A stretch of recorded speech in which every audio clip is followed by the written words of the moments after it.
प्रिय विद्यार्थियों, आज हम बीए पार्ट फर्स्ट ईयर का सेकंड पेपर भारत में समाज के अंतर्गत आज हम पश्चिमीकरण विषय पर चर्चा करेंगे। भारत में पश्चिमीकरण की क्या स्थिति रही। श्रीनिवास ने पश्चिमीकरण का प्रयोग भारतीय समाज और संस्कृति में आए उन परिवर्तनों के लिए किया है जो 150 वर्षों में अंग्रेजी राज्य के परिणाम स्वरूप हुए हैं। यहाँ पश्चिमीकरण की अवधारणा में निम्नलिखित तत्वों को सम्मिलित किया जा सकता है। नंबर 1, व्यवहार संबंधी पक्ष। नंबर 2, ज्ञान संबंधी पक्ष। नंबर 3, मूल्य संबंधी पक्ष। इन सभी पक्षों पर भारत में पश्चिमीकरण का प्रभाव पड़ा है। अब हम इनका विस्तार से अध्ययन करेंगे। नंबर 1 है व्यवहार पर प्रभाव। अभी तक उच्च जातियां अंग्रेजों के कुछ आदतों जैसे भोजन में काम में ली जाने वाली शराब, मांस आदि वस्तुओं को नहीं अपना पाई थी। विशेष रूप से ब्राह्मणों ने इसे स्वीकार नहीं किया, किंतु अंग्रेजों के पास ज्ञान, विज्ञान व आर्थिक राजनीतिक शक्तियां केंद्रित थी, अतः वे जाति संस्तरण में उच्च हो गए और ब्राह्मण वर्ग द्वितीय स्थान पर आ गया। किंतु पश्चिमीकरण का स्वरूप व गति सर्वत्र समान नहीं थी।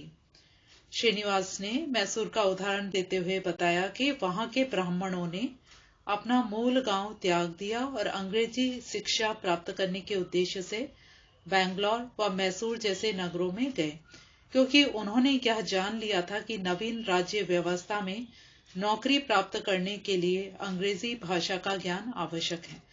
कुछ ब्राह्मण जो शाकाहारी थे, शराब का प्रयोग नहीं करते थे, वे पूर्ण रूप से उनकी समानता न कर सके। फलस्वरूप ब्राह्मण दूसरे स्थान पर आ गए। इस प्रकार ब्राह्मण अंग्रेजों का अनुकरण कर रहे थे, तो अन्य सभी जातियां अंग्रेजों व ब्राह्मणों का अनुकरण करने में तत्पर थीं।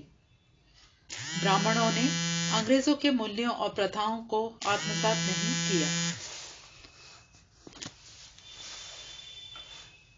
श्रीनिवास का कहना है कि संस्तरण की नवीन प्रणाली में ब्राह्मणों की स्थिति निर्णायक थी। अन्य जातियां जो पहले से ब्राह्मणों का अनुकरण करती आ रही थी, उन्होंने पश्चिमीकरण को अपनाया और समस्त हिंदू समाज पश्चिमीकरण से प्रभावित होने लगा। श्रीनिवास ने मैसूर के ब्राह्मणों के विषय में बताया कि पश्चिमीकरण के फलस्वरूप वे लोग सिर पर बाल रखने लगे, जबकि वह पहले सिर गंजा रखते थे। वस्त्रों व पहनावे में भी अंतर आया। वेशभूषा आदि में परिवर्तन ने उनके संस्कारों को भी परिवर्तित कर दिया। पवित्रता की भावना कमजोर हो गई। अनेक ब्राह्मणों ने तो जनेऊ धारण करना भी बंद कर दिया। मेज कुर्सी पर बैठकर भोजन करना प्रारंभ हो गया और शनै शनै भोजन में पहले वर्जित वस्तुएं उपयोग में ली जाने लगी।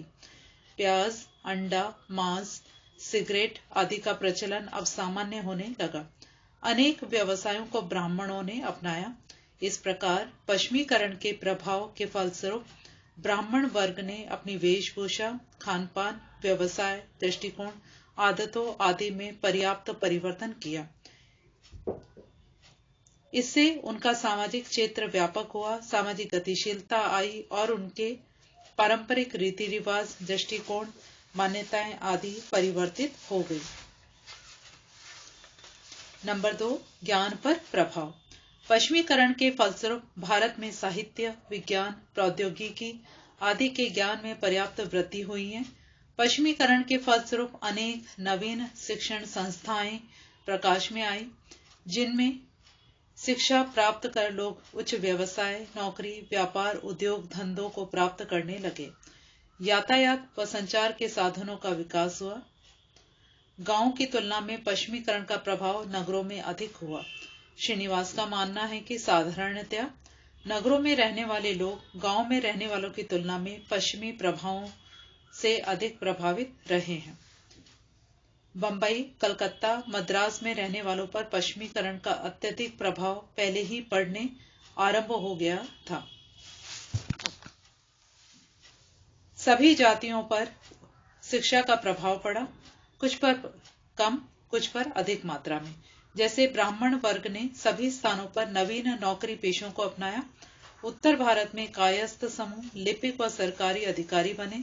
बंगाल के वैद्य, पश्चिमी भारत में पारसी और बनिए। उत्तर प्रदेश और पश्चिम भारत के कुछ मुसलमानों ने पश्चिमी शिक्षा प्राप्त की और नवीन नौकरियां प्राप्त की।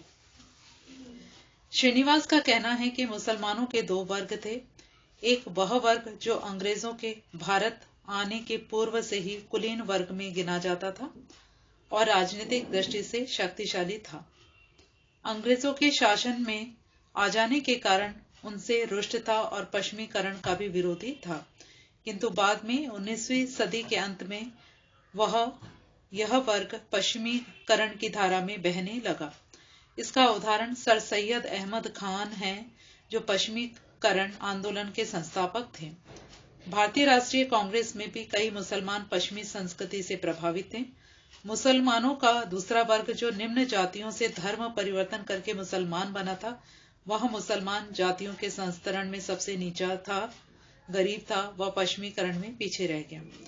पश्चिमीकरण की शिक्षा के फलस्वरूप शनै शनै भारत में कुलीन वर्ग संख्या, शक्ति और प्रभाव में आगे बढ़ता गया और उसने समाज को परिवर्तित करने का बीड़ा उठाया।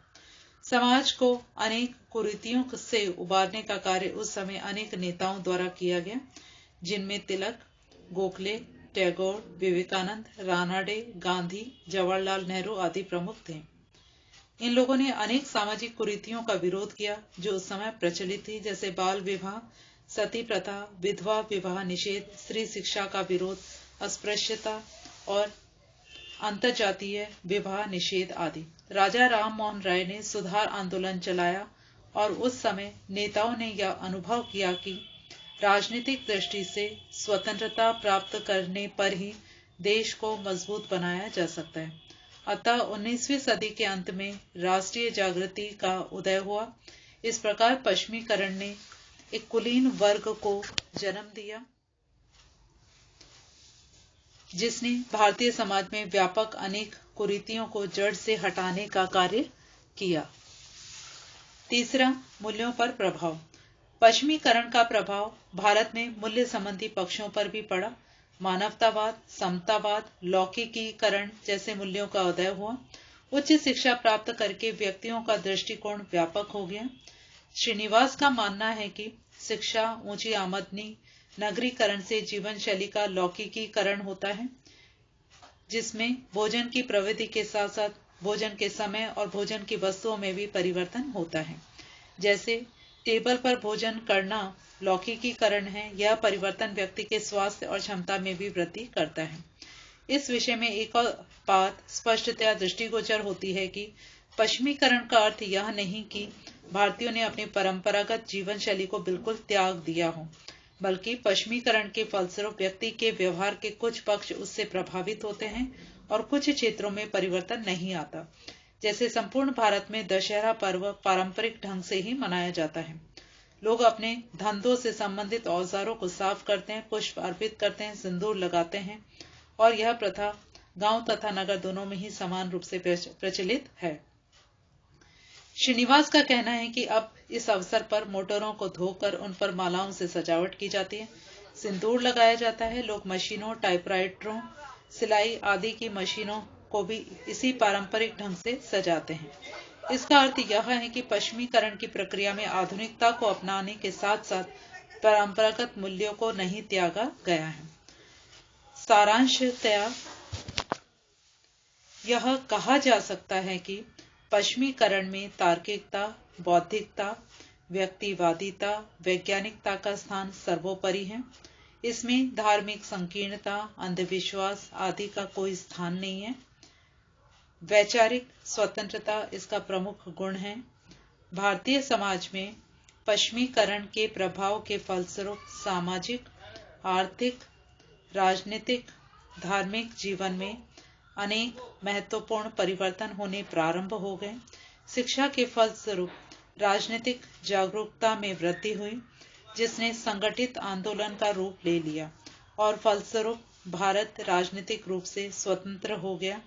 सदियों से पनपी रूढ़िवादिता के उपरांत पश्चिमीकरण के प्रभाव के परिणाम स्वरूप समानता, स्वतंत्रता, मानवतावाद, लौकिकीकरण के मूल्य अब भारतीय समाज के आदर्श व सिद्धांत बन गए। पश्चिमीकरण के प्रभाव के फलस्वरूप अनेक नवीन आविष्कार हुए, राष्ट्रीय जागृति हुई, कुलीन वर्ग का उदय हुआ, जिसने समस्त कुरीतियों से न केवल भारत को मुक्त कराया, अपितु स्वतंत्रता प्राप्ति हेतु अथक प्रयास किया। धन्यवाद।